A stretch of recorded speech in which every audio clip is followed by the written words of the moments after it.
Spirit Sports Consultants presents Understanding the NFL betting line for 2023. We think you'd agree that it's difficult to make good wagers if you don't understand what a good line is, so we'll talk about that here.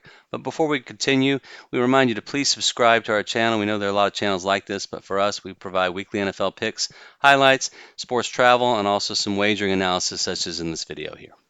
Remember that sportsbooks set a betting line with the idea to get an equal amount bet on each side. This is not a prediction, because they profit off 10% commission from all losing bets. They're not predicting it. They want to balance out the money on the favorite and the underdog. And what you can do is spot line mistakes, don't follow public, and profit. And we're going to look at two main categories, perception and then team averages of both offense and defenses. And we'll show you the specifics here.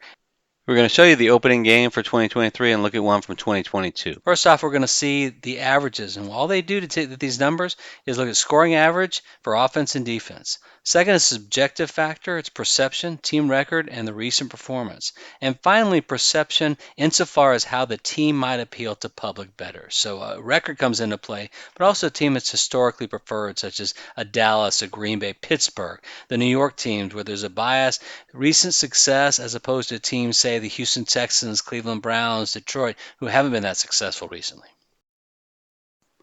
In this video, we're going to look at the kickoff special game with Detroit going at Kansas City and take a look at how the averages are factored into this calculation.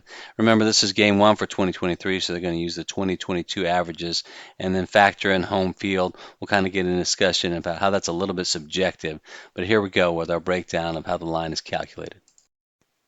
So we'll use this kickoff game to show exactly how a Vegas NFL line is constructed. It's a very simple formula, and the objective is to find value when the formula may not be accurate.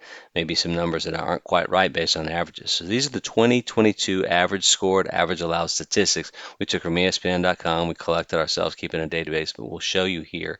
So all we're doing is taking Detroit, Kansas City. What are the average scored, average allowed from last year? You see we're collecting in here. Detroit allowed 25 a game, scored 27. Kansas City scored 29, allowed 22. So that's going to be the formula there that gets you the primary inputs. So then you're going to take the average of the two, the average of your score versus the opponent's allowed, and vice versa.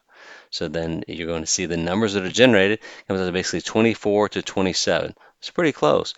Then you've got to factor in home field advantage. And that number is going to vary. We like a number around 4, depending on the complexity of the matchup. The teams may be going from indoors to outdoors, etc. In this case, Detroit's an indoor team going outdoor. We like the 4-point advantage, which leaves us with a 7-point margin for Kansas City. Let's show you what the line is. Now let's look at VegasInsider.com for updated line information. What we see here is the number we thought, 7 and 6.5. And then going down below, we see the over/under, the totals numbers, 53.5, 54. Our projected score was 30 to 23. Next, you want to watch the games and look for public perception impact games, such as a play like this, a pick six when the Chargers were about to score. All of a sudden, everybody looks at the score, thinks Kansas City is dominant, when in fact it came down to one key play like that. Bad luck play or bad timing, whatever you want to call it. That doesn't mean the Chargers are necessarily bad, but you're going to probably see the line reflect that the following week. So that's one of the things we want to look for, especially in the playoffs. When a team such as in this game between San Francisco and Green Bay, they score 10 points on special teams, take the game to overtime and win. Next week they lost. So they were a little inflated like Buffalo and Kansas City in this playoff game. So you really want to look beyond the numbers and look actually at what happened, and then expect the line to move accordingly and be ready for that. We cite the game last year when Minnesota goes into Buffalo as 7-point dogs and they somehow eke out a win, and we keep calling this a lucky win. No offense, Viking fans, but a catch like this, Josh Allen fumbling on his own 1-yard line, you don't see that happening, and then winning it in overtime. So then we use that in the following week when they hosted the Cowboys, anticipating a bit of a letdown. That's exactly what we got as the Cowboys go into Minnesota and kind of steamroll the Vikings 40-3 because the Vikings were a little bit exhausted from their win at Buffalo. Please subscribe to see our video on line movement. We want to talk about two factors to watch once the line comes out: line movement and also percentage of bets. Remember, Vegas doesn't seek to balance the number of bets. They want to balance the amount of money wagered on each side. So if you see a disproportionately high number, say 90%, that means 10% is coming on this side, but it balances the money out. That means some big bettors are in on one side. In this video, we've shown you the base formula that the odds makers use for NFL games. Take this simple formula and use this to calculate your own lines. With this information in hand, then when the lines are actually released, you can spot value gaps created perhaps by perception issues due to record, recent performance, or just public perception of team strength.